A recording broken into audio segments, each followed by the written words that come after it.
Olá pessoal, tudo bem? Bem-vindos à nossa terceira aula. Hoje a gente vai falar sobre a introdução ao substrato, né? Então na primeira aula a gente falou do plano de negócio, da sua importância. A gente fez uma introdução ao laboratório e agora vamos fazer uma introdução ao substrato, né? Então aqui a gente vai usar como termo substrato tudo aquilo que a gente pode dar para o fungo crescer, né? E ali produzir os cogumelos para a gente. Então, só falando um pouquinho do ciclo de vida do fungo, nesse caso nós vamos trabalhar com fungos decompositores, né? Um fungo que vai liberar um monte de enzimas digestivas que vão quebrar moléculas, disponibilizar açúcares que os fungos vão se alimentar, né? Então, quando chega a hora de reproduzir, esse micélio vai se organizar aqui, né, nessa estrutura, né, que é o cogumelo, e o cogumelo vai liberar esporos para tentar alcançar novos substratos que vão germinar, formar novas hifas, novos micélios e renovar esse ciclo. Mas depois a gente faz uma aula só sobre o ciclo de vida dos fungos e a gente explica todas essas estruturas e etapas, tá? Então, a gente vai dar um substrato e esse substrato a gente vai cultivar o fungo nele, né? Então, eu posso ter aqui, por exemplo, um substrato aqui de serragem.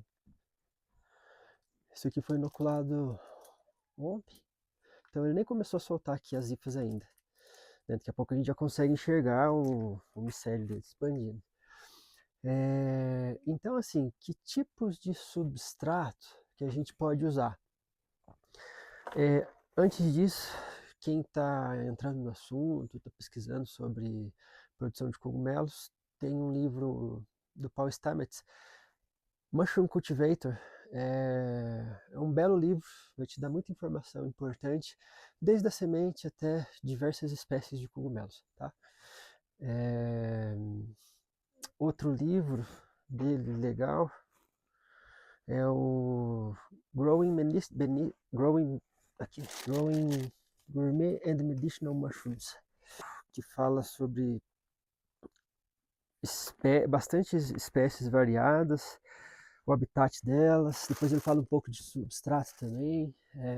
Esses livros um complementam o outro, são belas bibliografias sobre aqui o assunto cultivo de cogumelos e cogumelos em geral, tá? A primeira premissa aqui, então, na produção de cogumelos é que sempre vai ser um fungo decompositor, que a gente vai dar um substrato para ele, certo? E que tipo de substrato que eu vou dar, então? Porque assim, na aula anterior a gente fez as sementes, né? Nós fizemos ali a inoculação nos grãos para a gente poder usar como semente, ou como spawn, né? Então agora a gente tem que dar uma casinha para ele, né? Esse substrato é onde o fungo vai, então, colonizar esse novo substrato, e aí nas condições adequadas, esse fungo ele vai reproduzir, certo? Olha que bonito. Então assim, eu posso usar como substrato toras de madeira, tá? O cultivo de shiitake em toras. Ah, é só shiitake então que eu consigo cultivar em toras de madeira? Não, você consegue cultivar outras espécies também. Tá? Então, pegando o gancho com a aula anterior, a gente usou como exemplo sorgo para fazer o micélio crescer, certo? Mas eu posso usar as cravilhas. Eu esterilizo as cravilhas e as cravilhas eu uso para inocular no meu substrato, na minha tora de eucalipto, que esse fungo vai decompor esse substrato e vai dar para a gente aqui os frutos, tá? Então eu consigo fazer os pleurotos também, que são os shimeji. Consigo fazer juba de leão, né? Vários pleurotos aqui que eu consigo fazer o shiitake, juba, algumas orelhas de pau. A gente consegue produzir auriculárias, a gente consegue ter uma grande variedade de fungos que a gente consegue utilizar nessas toras de madeira. Quando o cultivo em toras tem um conceito aqui, que é o seguinte: quanto menor a produção, melhor, tá? Porque é o seguinte, Uma das características do cultivo do shiitake em tora, por exemplo, é que eu levo de 8 meses a 1 ano e 2 meses para que essa tora inoculada vá produzir, né? Então a gente usa brocas específicas, a gente, na verdade, assim, uma broca que comporte a cravilha que eu estou usando, certo? E vamos pegar aqui uma tora. A gente vai fazer aqui furos, geralmente intercalados, e vamos colocar o inóculo aqui dentro dessa tora. Vai fazer esse ciclo do fungo mofar toda essa tora, né? Espalhar, contaminar essa tora com o fungo do shiitake, e aí na hora certa a gente vai induzir esse fungo para brotar, né? As induções do shiitake geralmente são feitas em água, a gente precisa mergulhar a tora na água por algumas horas, depois a gente estimula, a gente bate, dá um choque mecânico nessa tora, e a tora vai, assim como o bloco, né, soltar um monte aqui de cogumelos. O quanto essa tora vai durar, o quanto vai produzir, vai depender muito da madeira que ela é produzida. Tá? Na Ásia, geralmente o pessoal usa carvalho, então a tora produz. O carvalho é uma madeira com bastante cerne, né, bem dura, então ela dura vários ciclos ali de produção. Outra estratégia que eu tenho é usar gramíneas, né, capim baquiara, capim elefante, diversos tipos de capim. Tá? Nesse caso aqui, por exemplo, a gente pode usar para cultivar o shimeji, né? Várias espécies aqui de pleurotos, shimeji branco, shimeji cinza, shimeji rosa, o shimeji amarelo, castanho, algumas espécies. Ou posso utilizar essa técnica aqui de substrato para produzir também os agáricos, o parizo, o portobello, o cogumelo do sol. Posso utilizar técnicas à base de serragem, que é a técnica suplementada, serragem suplementada, os blocos axênicos, os famosos bloquinhos, né, que eu posso utilizar para fazer o shiitake, todas as espécies ali de pleurotos também, o juba de leão, diversas orelhas de pau, diversos cogumelos, tanto é um substrato bem flexível, tanto para cogumelos comestíveis quanto cogumelos medicinais, né? Posso utilizar, né, algumas técnicas intercalando capim e serragem. Posso utilizar grãos, né? Alguns substratos, por exemplo, eu posso usar ali também como substrato arroz integral, trigo, grãos, certo? E cultivar o substrato é uma técnica interessante para utilizar também o aproveitamento de resíduos agrícolas, certo? Então aquela casquinha de café, casca de arroz, rama de feijão, diversos resíduos agrícolas, né, da cana-de-açúcar, a gente pode utilizar para compor um substrato, tá? Dessas técnicas, então eu estava falando aqui sobre as toras de madeira para os cultivos menores, né? Ou de repente você tem uma agrofloresta, você vai podar ali o seu eucalipto, você pode inocular essas toras ali para poder ciclar esse material e ter cogumelos ali. Né? Ou se você tem assim um restaurante que você quer aproveitar e ter uma amostra ou cultivar seus próprios cogumelos. Quando a gente vai partindo para ou até para turismo, né? Ou, agora, quando você quer partir para uma produção comercial, a tora começa a ficar um pouco complicado, porque são muitas toras. Imagina que eu quero produzir cogumelos semanalmente. Eu preciso ter uma demanda, para eu fechar as minhas contas ali, eu quero uma demanda que eu preciso vender alguns quilos de cogumelo toda semana. Eu tenho que estar batendo toras toda semana. E para eu bater tora toda semana, eu tenho que inocular toras durante um ano. Então, qual que é o volume de espaço físico que eu vou ter ao longo tempo para isso? Qual que é o número de pessoas daqui a pouco que eu preciso ter para mexer com tudo isso aí? As toras são pesadas, as toras são grandes, tem uma certa movimentação ali, tem uma estrutura de custo que é interessante, porque ela é baixa, né? Se eu tiver eucalipto, eu vou cortar o eucalipto e vou... Se eu não quiser comprar as cravilhas, eu posso fazer a minha cravilha, aí lá no laboratório eu vou ter, né, uma panela de pressão e uma câmara de fluxo, eu já consigo fazer uma bela brincadeira. E consigo ter outros cogumelos também, né? Mas tem esse conceito de ser pequeno. Para a agrofloresta eu acho uma solução super interessante, porque aí você também já está ciclando aquele material ali para passar para o solo, né, que já serão fungos que vão decompor aquilo ali mesmo, mas você aproveita, você trabalha em conjunto fazendo a mesma coisa. Os outros substratos, onde eu vou compor um tipo de substrato e eu quero cultivar o fungo aqui, né, algumas características, né, da produção em toras. Eu preciso cortar a tora e inocular ela o quanto antes, existe um tempo limite aí, uma semana, mas o ideal é que eu corte hoje, inocule hoje, no máximo amanhã, tá? Ele tem que estar com a casca intacta, o ideal é que tenha aí um diâmetro aí de uns 10 centímetros, porque quanto maior a tora, mais complicado é de manuseá-la depois. Se eu vou trabalhar com substratos à base de gramíneas, tá? Então o que acontece? Qualquer outro substrato que eu vou montar ele, mas aí, pô, Feliz, tem um monte de técnicas que eu tô vendo que você vai falar e tal, mas como é que eu escolho qual técnica eu vou trabalhar? Porque em cima do seu plano de negócio você vai escolher, né?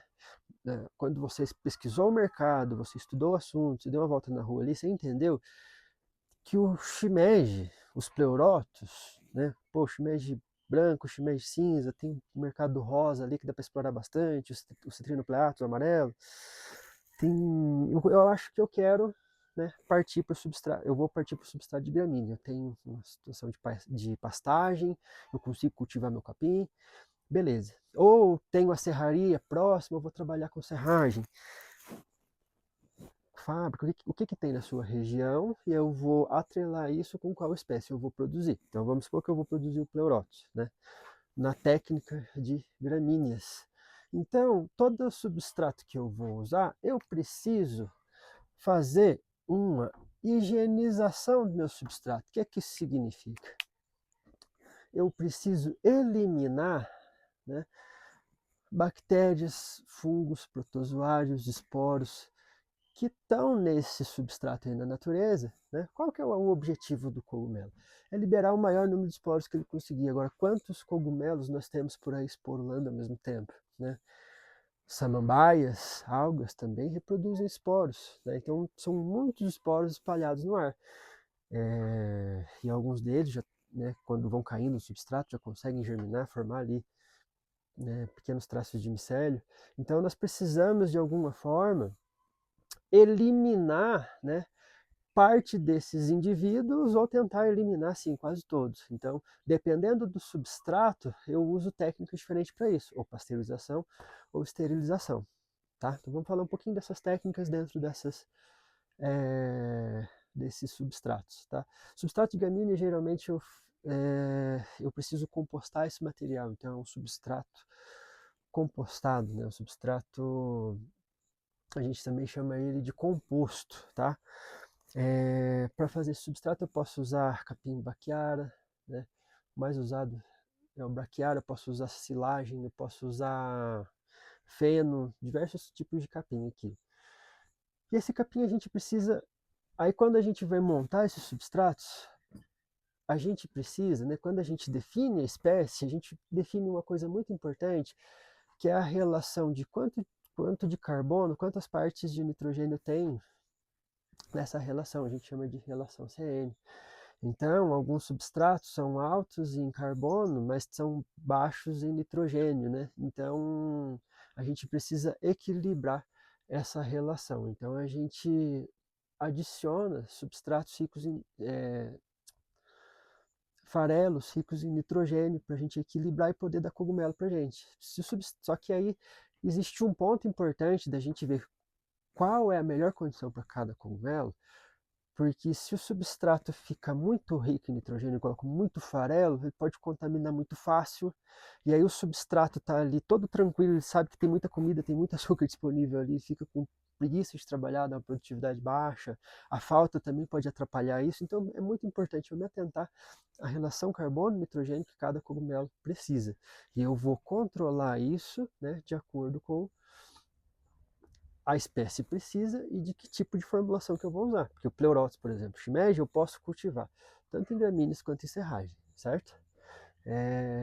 A técnica de gramíneas, então normalmente eu tenho dois tipos, né? Eu tenho dois tipos de pasteurização. Eu tenho a pasteurização a frio, que é por alcalinização,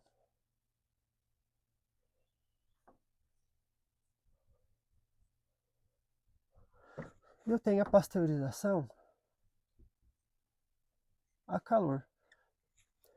A pasteurização a frio, a gente vai deixar a gente vai mergulhar numa solução bem alcalina. A gente vai deixar aqui um pH ali em torno de 11, 12. Geralmente aqui eu posso usar cal hidratada, por exemplo. Então a gente tem ali os capins, é importante que os capins estejam secos, né? Livre de bolores. Aí a gente mergulha esse capim, escorre ele e o micélio do pleuroto, por exemplo, consegue crescer nessa solução bem alcalina, tá?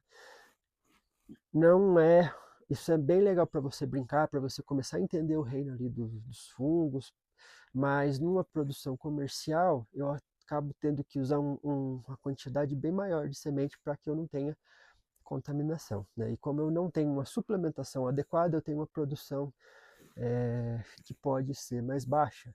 Ou eu posso pasteurizar, né, esse substrato com calor. Então, quando a gente já vai partir para uma produção comercial, onde eu vou suplementar para atingir os meus níveis adequados, a gente usa alguns farelos ali, é um substrato que já está mais enriquecido. Então, no caso da compostagem, né, de gramíneas, quando eu vou fazer a pasteurização, eu já preciso dar calor para esse substrato.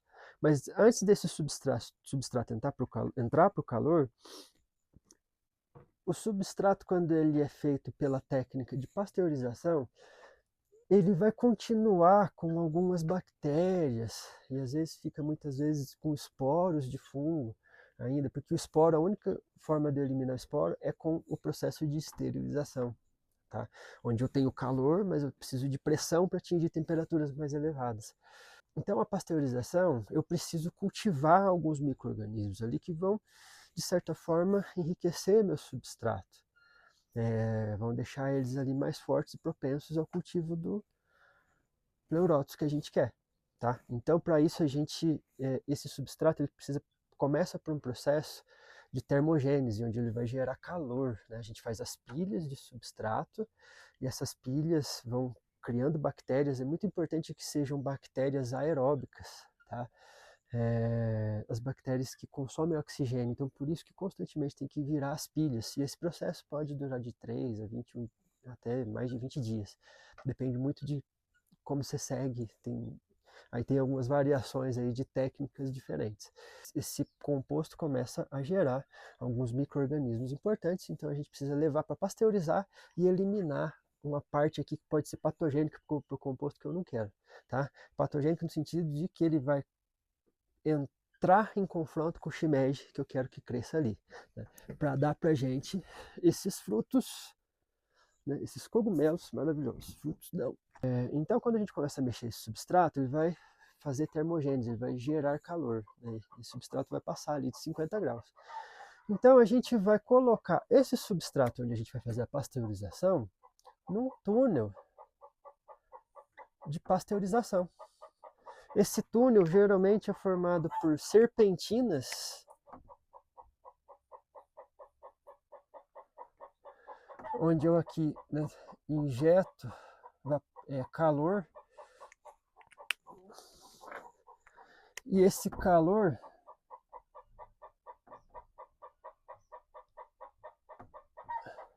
vai subir pelo substrato e eu preciso fazer com que ele circule. Então tem estruturas aqui dentro como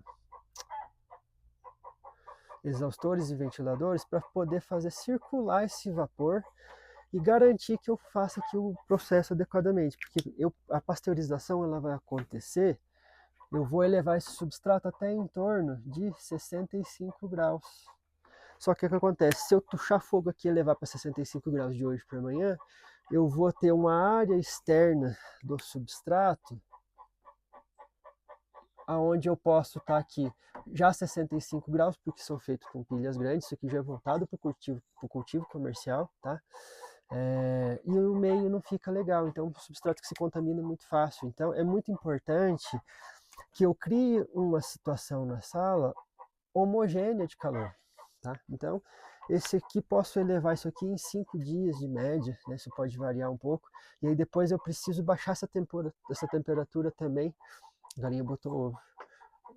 Gradualmente, tá? Então, quando chegar na temperatura ambiente, depois que eu fiz esse processo ali, em torno dos meus 28 a 25 graus, eu vou abrir essa pilha, vamos abrir a porta ali do meu pasteurizador, vou ensacar o meu substrato e um pouco de semente junto. Essa técnica ela é bem comum porque ela dispensa o uso de laboratório para fazer inoculação. Tá? A gente pode comprar a semente de um laboratório, fazer o substrato e inocular ele. E aí o substrato está pronto para ir para a sala de inoculação. Então, essa é a técnica usando gramíneas. No caso do Paris e Porto Belo, é semelhante, né? Aí eu preciso, de novo, procurar aqui a suplementação adequada para ele, mas é o mesmo processo. Eu vou pasteurizar esse capim, aí ele vai receber a semente, né, do Paris e Porto Belo, e quando ele estiver colonizado, ele vai receber, então, uma camada de terra pasteurizada. E aí eu consigo produzir alguns cogumelos do gênero agáricos, coprinos comatos, tem algumas coisas que eu consigo fazer em camadas de terra que são bem interessantes. Eu posso também utilizar, né, um clássico aqui, o substrato de serragem, os blocos axênicos. Só que quando eu faço o substrato envolvendo serragem, eu já preciso fazer, eu não consigo, essa pasteurização a 65 graus, como é um substrato que ele tem lignina, celulose, hemicelulose, um substrato bastante rico de açúcar e ela ainda está suplementado, é muito fácil de contaminar. Então, os poros se desenvolvem muito fácil, muito rapidamente. Então, por exemplo, um fungo que vai gerar aqui com facilidade são os tricodermas, se eu não fizer um processo adequado de pasteurização ou errar no formato de umidade, por exemplo, tá? Umidade é outra coisa muito importante. Se for para errar para cima, é melhor errar para menos, tá? Só que se errar para menos demais também dá errado. Se o substrato estiver muito encharcado ou tiver problema de pasteurização ou esterilização, o tricoderma é um dos primeiros fungos que aparece, né? E eu fiz um outro vídeo do tricoderma, dá uma olhada aí porque ele tem uma ação muito importante na natureza. Praga meio que não existe, existe dentro de um conceito onde eu estou fazendo a produção artificial, mas dentro do sistema natural, ele é um grande aliado da natureza. Mas serragem, então, quando ela é suplementada, eu preciso fazer ou a pasteurização severa,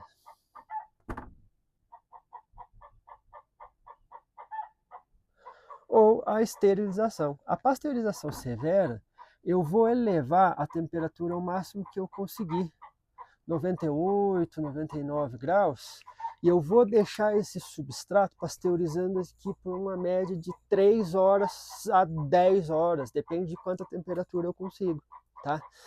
Então eu preciso criar um ambiente que eu consiga, como que eu dou calor, né? Seja nessa situação de pasteurização, na pasteurização severa, ou na esterilização, geralmente com calor, onde eu gero vapor, tá?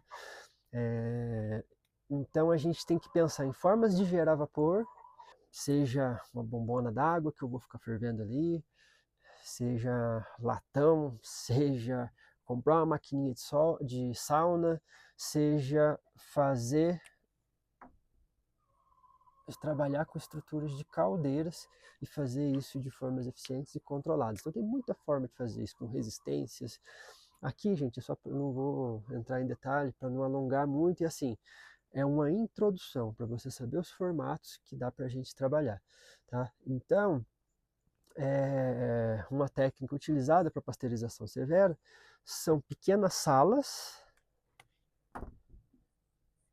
Eu não vou construir uma sala para isso, mas antes disso, para você fazer essa sala, você tem que ter uma parede com um isolamento muito bem feito. Então eu posso usar uma placa no interior dessa parede de 10 centímetros de isopor, colocar tijolo de barro, que ele é bem térmico, e fazer um reboco de vermiculita expandida, né? Então essa parede aqui, imagina que ela vai ter 3 camadas.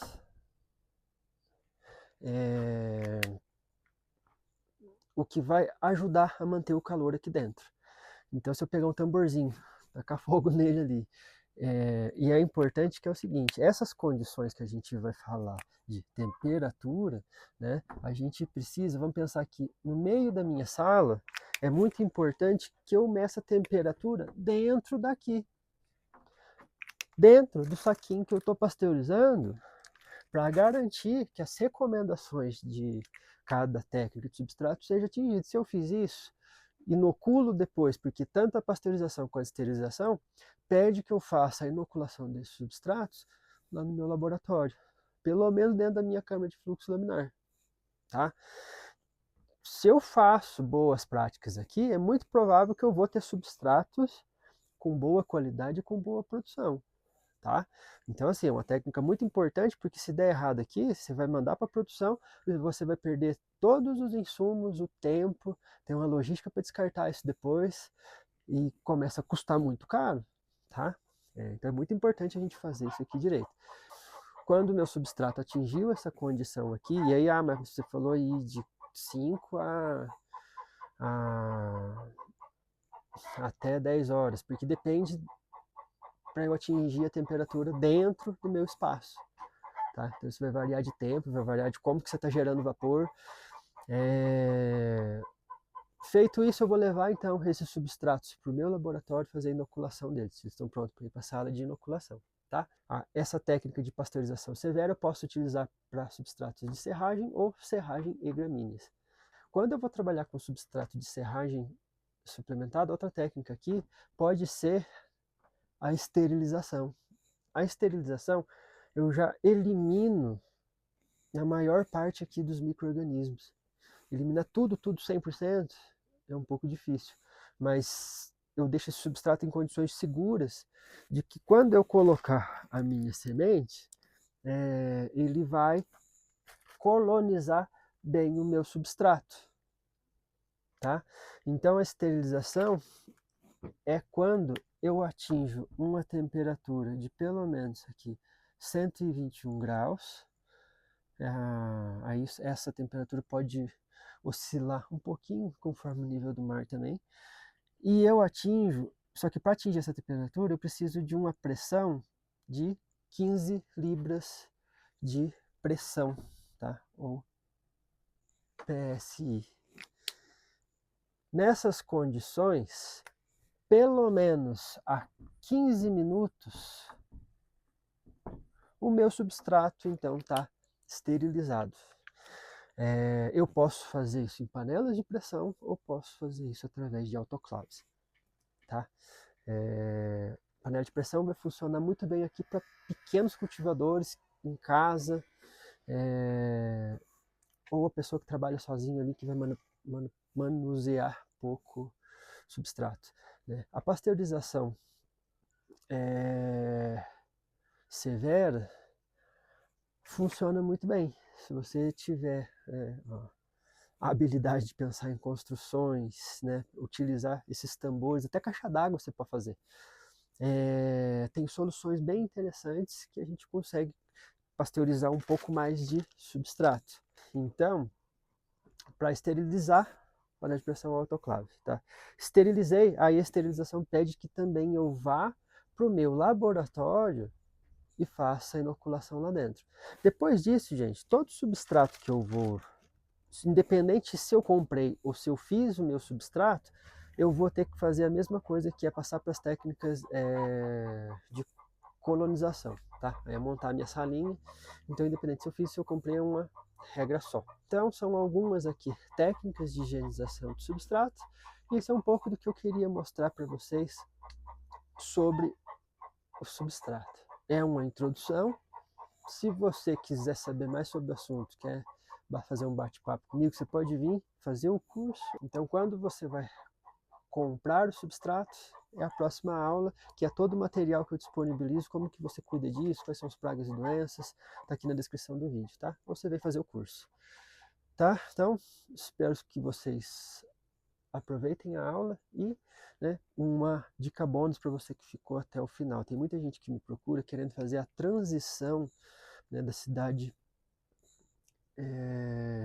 para o campo, ou alguns têm uma propriedade onde já produzem algum tipo de material e querem incluir a produção de cogumelos, tá? Então, para quem quer fazer essa migração, o primeiro ponto aqui, gente, estude bastante, porque se você vai comprar o substrato, veja essa estrutura de custo. Se você vai fazer seu substrato, também, mas vejam que assim, tanto para o laboratório principalmente, eu preciso de ter um nível técnico mais elevado. Aqui já é mais uma receita de bolo, que eu preciso também ter um bom nível técnico, mas não tão quanto lá no meu laboratório, onde eu estou trabalhando ali com sementes. E aqui também requer um investimento um pouco maior, tá? Para a galera que já produz alguma coisa e quer aproveitar o resíduo agrícola do sítio, é muito importante pensar na produção do substrato, sim, que aí você consegue agregar muito valor por essas coisas que talvez você não usaria, né? Ou de repente, às vezes até joga fora. Para a galera que já está querendo fazer uma transição, faz o plano de negócio bem estruturado, mas dá para pensar também em gastar um pouco menos, né? Qual que é a proposta? E entender isso também. Eu quero fazer um investimento alto, onde eu vou planejar esse retorno aí ao longo do tempo, mas eu quero investir e explorar o máximo possível em termos de monetização falando, né? Ou se eu quero fazer uma transição e viver disso, mas quanto que eu preciso para viver disso? Então, assim, se planeja direitinho para que esse sonho não venha gerar sofrimento mesmo, porque você está na transição, você vai entrar num negócio que você não tem a menor ideia, então estude, tá? Estude, porque se você não fizer direito é mais fácil perder dinheiro que ganhar. Então não saia vendendo e já construindo tudo, eu vou mudar de uma vez. Não, estude, faça um plano de negócios, faça estimativas, faça contas, levante os equipamentos. Quanto mais você estudar, mais esse conhecimento vai reverter para você esse resultado, tá? Então, é isso, espero que vocês tenham gostado da aula e boa sorte aí na empreitada, tá? Até a próxima aula.